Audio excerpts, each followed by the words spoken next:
Mga kapuso, bunsod po ng malakas at walang tigil na ulan ay gumuho po ang riprap dito po sa isang residential area sa Barangay San Luis, Antipolo City, Lunes ng gabi. Kung makikita po ninyo, ito po yung gumuho na yan. Tapos ang lalim po niyan ay nasa humigit kumulang 20 feet. Narinig namin may biglang malakas na bumagsak. So parang expecting namin, kala namin nilipad na yung bubong namin sa yung bandang likod.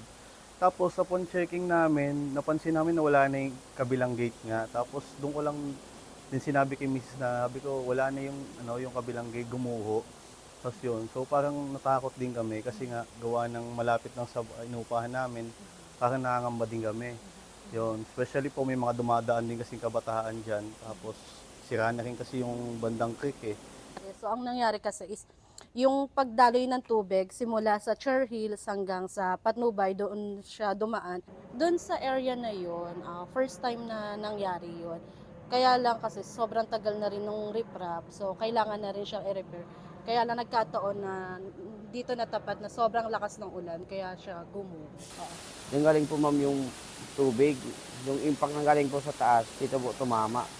Sa may riprap, kaya na okay yung ilalim, nagawang ng balon yung okay na po ito.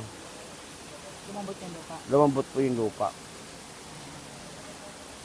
Kaya naghanap po ng palusutan yung tubig, kaya lumalim siya.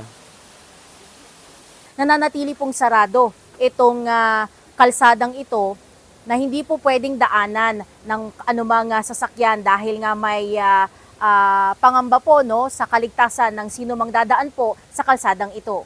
Close muna siya, pansamantala. At ang ginawa ng pamahalaan is nag-report sa city at kagayon ng umaga na puntahan naman na siya ng city engineer para inspectionin. Mula po rito sa Antipolo City, EJ Gomez para sa GMA Integrated News.